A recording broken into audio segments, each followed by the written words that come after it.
Hello viewers, welcome everyone. তো প্রতিবারের মতো তোমাদের সামনে আমি একটি অঙ্ক নিয়ে উপস্থিত হয়েছি।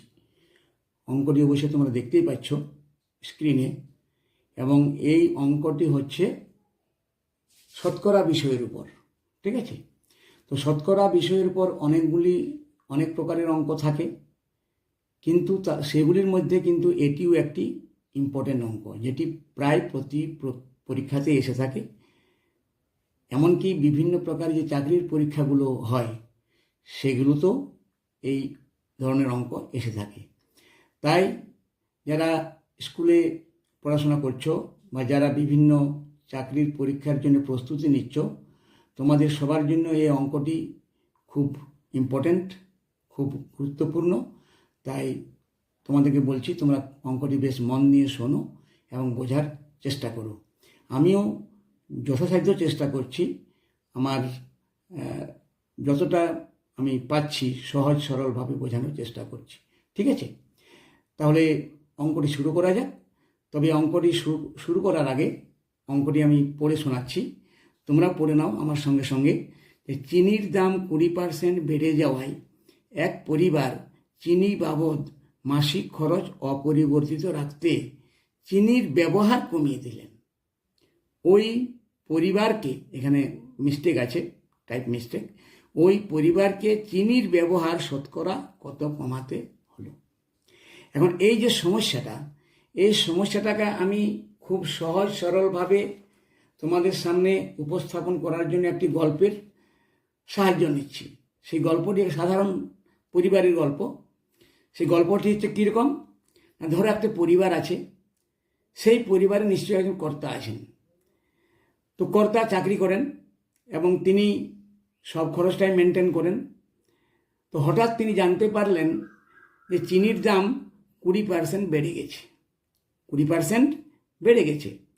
তা 20% যদি বেড়ে যায়, এবং ধরে নাও ওই পরিবারটি যদি মাসে 5 কেজি চিনি খরচ করে, ব্যবহার করে, তাহলে তার নিশ্চয়ই চিনির যে খরচটা সেটাও বেড়ে যাবে অবশ্যই। এখন সেই ঘরের কর্তা কিন্তু জানিয়ে দিলেন সবাইকে, বাকি সদস্যদের সবাইকে জানিয়ে দিলেন যে চিনির বাবদ যে আমি মোট খরচ করতাম সেটাই কিন্তু আমি এখন করতে পারবো। চিনির দাম বেড়ে গেছে 20%, আমি কিন্তু চিনির জন্য খরচটা আর বেশি করতে পারবো না। তাই তোমাদের সবাইকে বলছি, তোমরা একটু একটু করে চিনির ব্যবহারটা কমিয়ে দাও। কিভাবে কমাবে? না, ধরো আগে 3 বার তোমরা সবাই চা খেতে, এখন তোমরা 2 বার খাও। ঠিক আছে? তো এইভাবে সবাইকে বলছি যে তোমরা সবাই চিনির ব্যবহারটা কমিয়ে দাও। এখন পরিবারের কর্তার কথা শুনে সবাই রাজি হয়ে গেল এবং তারা চিনির ব্যবহারটা কমিয়ে দিল। প্রশ্ন হচ্ছে যে চিনির ব্যবহারটা শতকরা সেই পরিবার কত কমালো? এটি হচ্ছে প্রশ্ন। দেখো, এই সমস্যাটাকে আমি খুব সহজ সরলভাবে বোঝানোর চেষ্টা করছি। জানি না তোমরা বুঝতে পারবে কি না, বা আমি বোঝাতে পারবো কি না, তবে আমি যথাসাধ্য আমি চেষ্টা করছি সহজভাবে বোঝানোর জন্য। তাহলে শুরু করছি অঙ্কটি। তো প্রথমে আমি ধরে নিচ্ছি কি, যে মনে করি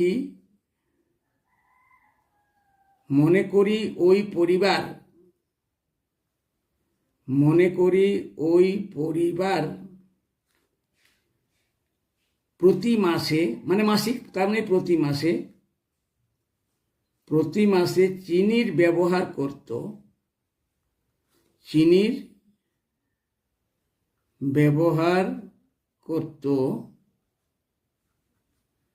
100 কেজি।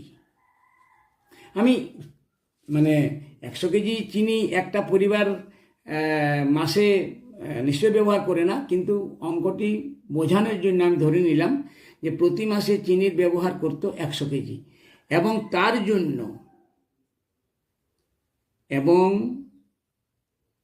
জন্য প্রতি মাসে খরচ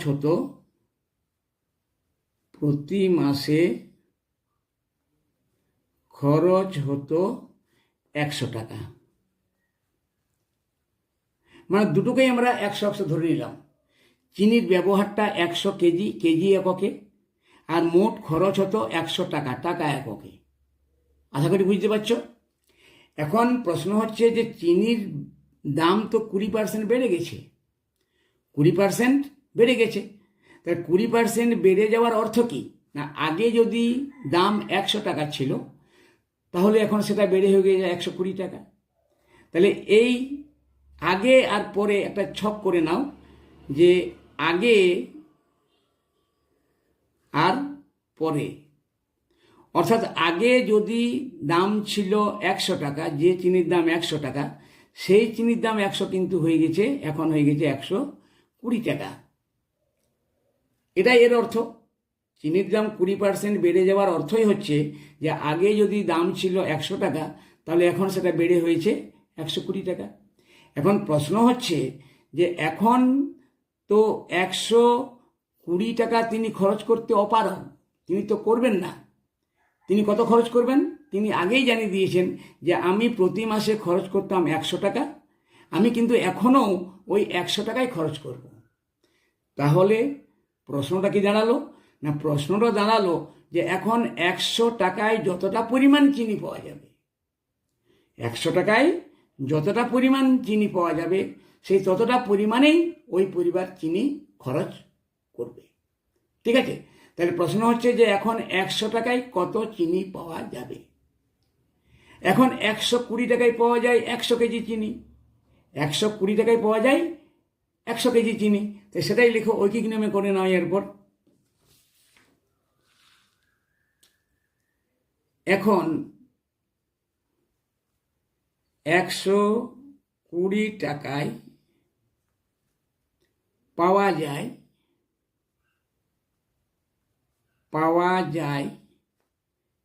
100 কেজি চিনি, 100 কেজি চিনি। এটা স্পষ্ট, এটা স্পষ্ট যে এখন 120 টাকায় পাওয়া যায় 100 কেজি চিনি। তাহলে এখন 1 টাকায় পাওয়া যায় কত না, 100/120 কেজি চিনি। তাহলে এখন ওই 100 টাকায় কত পাওয়া যাবে না, এখন 100 টাকায় পাওয়া যাবে 100/120 গুণিত 100 কেজি চিনি। ঠিক আছে? সমান, এটা যদি আমরা কাটাকাটি করে নিই তাহলে পাবো কত না, 4 3 4 12, 4 25 100, মানে 25 গুণিত 10/3 মানে 250/3, 250/3 কেজি চিনি। তাহলে কর্তা যেটা বলেছিলেন, কি বলেছিলেন, যে আমি এখন 100 টাকায় যতটা পরিমাণ চিনি পাওয়া যাবে ততটাই পরিমাণ চিনি তোমাদেরকে সবাইকে খরচ করতে হবে। ঠিক আছে? তাহলে এখন ওই পরিবার কত কেজি চিনি খরচ করবে না, 250/3 কেজি। আর আগে চিনি খরচ করতো কত না, 100 কেজি। আগে চিনি খরচ করতো কত, 100 কেজি। এখন চিনি খরচ করছে কত, 250/3 কেজি। তাহলে চিনির ব্যবহার কমে গেল। তা চিনির ব্যবহার কমলো কত, বিয়োগ করে পাওয়া যাবে। অতএব চিনির ব্যবহার কমলো কত না, 100 বিযুক্ত 250/3 কেজি সমান, যদি এটা ভগ্নাংশের বিয়োগ করা হয় তাহলে কি হবে, এখানে 3 লসাগু, 300 বিযুক্ত 250 কেজি সমান হবে কত, 50/3 কেজি। 50/3 কেজি মানে এটাকে আমরা যদি মিশ্র ভগ্নাংশে পরিণত করে দিই তাহলে 3 16 48, 2 16 পূর্ণ 2/3 কেজি। তাহলে এই 16 পূর্ণ 2/3 কেজি মানে পরিমাণ চিনিটা কমলো। এটা স্পষ্টভাবে বুঝে গেছো সবাই নিশ্চয়ই। আবার বলছি যে আগে পরিবার চিনি খরচ করতো 100 কেজি, এখন কিন্তু সেই 100 কেজি খরচ না করে খরচ করছে কত, 250/3 কেজি।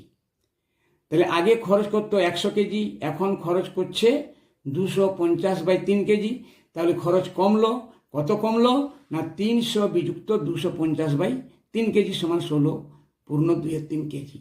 এখন ব্যাপারটা হচ্ছে যে এই যে 16.2 কেজি, 16.2 কেজি যে কমলো, কত কেজিতে কমলো? আগে কত খরচ করতো? 100 কেজি। তাহলে 100 কেজিতে কমলো 16.2 কেজি। তো 100-100-র উপর যেটা হিসাব করা হয় সেটাই তো শতকরা। তাহলে 100 কেজিতে কমাতে হলো 16.2 কেজি। আমরা এটা লিখতে পারি যে তাহলে 100 কেজিতে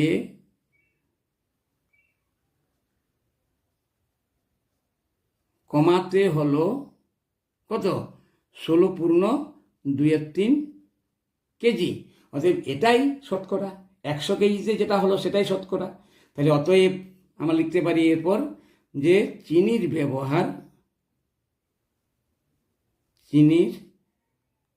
ব্যবহার 16.2 কমাতে হলো।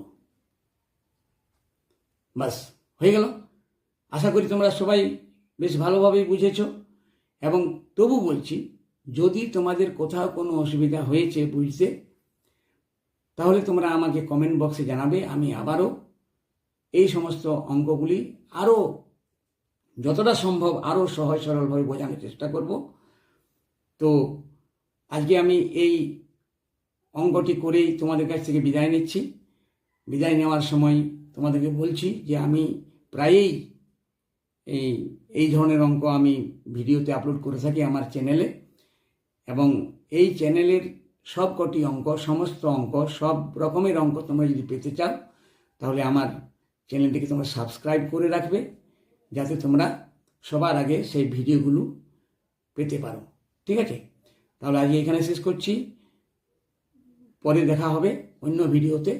তো ততদিন পর্যন্ত তোমরা সবাই ভালো থেকো, সুস্থ থেকো এবং মন দিয়ে পড়াশোনা করো। ওকে? ধন্যবাদ।